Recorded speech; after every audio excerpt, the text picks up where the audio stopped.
Bonjour et bienvenue à tous dans cette vidéo où l'on effectuera un focus ensemble sur les métiers liés au SOC.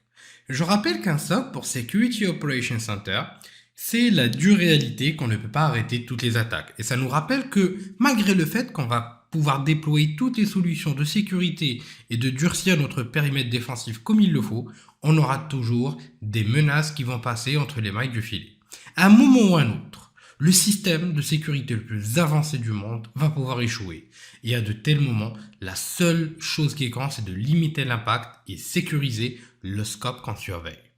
Bien sûr, cela passe par une détection, par un containment, c'est-à-dire qu'on va essayer de contenir l'attaque et de répondre convenablement à ce type d'attaque ou selon le type d'attaque concerné.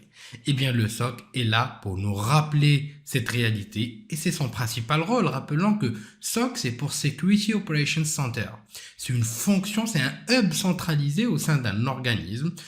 C'est aussi donc un ensemble de ressources humaines, donc il y a des personnes, de processus, de technologies, c'est-à-dire de solutions, qui vont nous permettre de surveiller et améliorer en permanence notre posture défensive à travers l'analyse, bien sûr en passant par la détection et la réponse à incident. C'est donc un hub central au sein de l'organisme qui a pour objectif de prévenir des attaques informatiques en effectuant de la veille, de la sensibilisation, de la gestion de vulnérabilité. Il va nous permettre de faire de la détection, que ce soit via des analyses donc de logs, ça peut être des contrôles de conformité, des qualifications d'alerte, de la veille en cybercriminalité, des contrôles ponctuels et même des intrusions. Et il va aussi nous permettre de faire de la réaction en effectuant de la réponse à incident, ce qu'on appelle de la réponse active, des analyses post-mortem, donc des analyses forensiques, des investigations étendues, de base ou encore du durcissement d'infrastructures. Tout ça passe bien sûr par une administration donc de sécurité de l'organisme en tant que tel, que ce soit au niveau de la gestion des droits et privilèges, que ce soit au niveau de la gestion et la sécurisation des dérogations ou encore des équipements de sécurité, que ce soit logiquement ou encore physiquement. Dans un SOC, nous retrouvons un ensemble de métiers.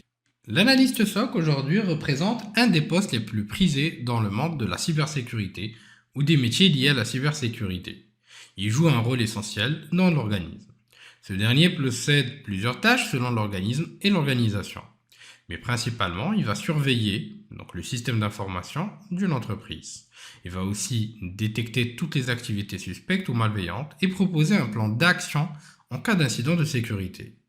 Ce travail peut être un excellent tremplin vers une carrière en cybersécurité, mais c'est aussi un travail exigeant et quelque peu répétitif qui peut provoquer un épuisement professionnel. C'est pour ça qu'il faut faire attention à vos temps de repos et à toujours garder un temps pour vous et non pas être spécifiquement et à 100% dans le travail. On retrouve différents niveaux d'analyste SOC. Je répète, nous retrouvons différents niveaux d'analystes SOC. Nous commençons par les analystes SOC N1 qui vont représenter des analystes qui vont effectuer un travail de filtrage ou de tri, donc triage, de surveillance, de configuration, mais aussi vont forwarder les alertes et les tickets qui vont pouvoir être qualifiés par ces derniers et qui méritent une investigation plus ample. C'est des spécialistes du tri qui vont surveiller, gérer et configurer les outils de sécurité, mais aussi examiner les incidents pour évaluer leur urgence et escalader les incidents si nécessaire. Les analystes SOC N2 sont des intervenants en cas d'incident, corrigeant les attaques ou effectuant de la réponse à incident, remontés à partir du niveau 1. Ils vont aussi évaluer l'étendue de l'attaque et les systèmes affectés. Et bien sûr, ils vont collecter des données pour des analyses plus approfondies. Et on a enfin les analystes SOC N3 ou niveau 3. C'est des chasseurs de menaces travaillant de manière proactive pour rechercher les faiblesses et les attaquants furtifs. Et enfin, on a les SOC N3 ou niveau 3 qui sont des chasseurs de menaces travaillant de manière proactive pour rechercher les faiblesses et les attaquants furtifs.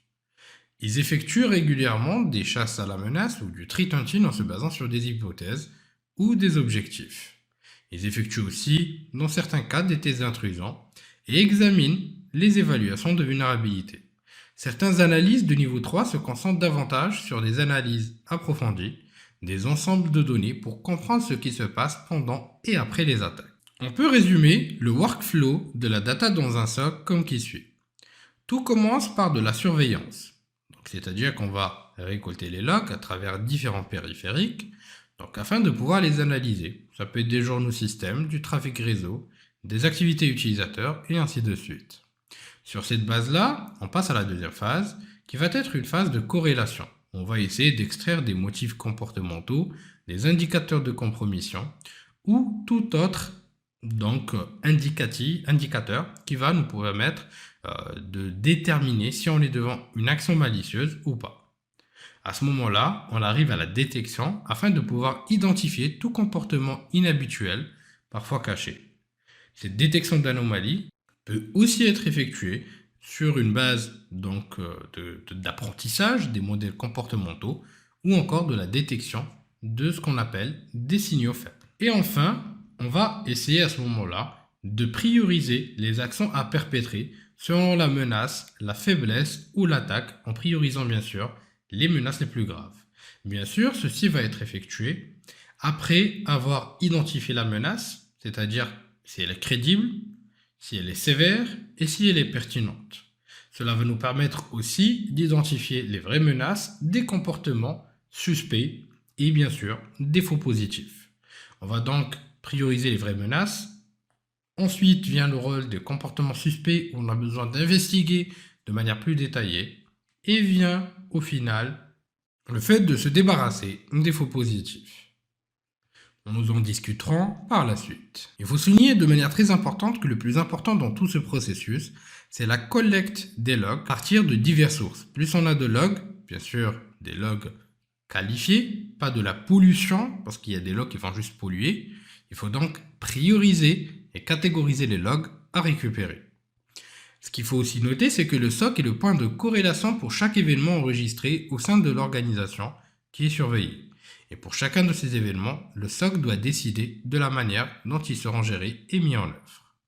C'est pour cela que le plus important au niveau d'un SOC, ce n'est pas forcément la technologie et les outils que vous allez avoir, mais plutôt la ressource humaine qui est derrière. C'est elle qui est déterminante face aux différentes menaces et analyses éventuelles qui vont être effectuées. Il n'y a pas derrière un analyste qui va exploiter correctement ces différentes solutions et interpréter correctement ces dernières, cela ne va pas vraiment servir à grand chose.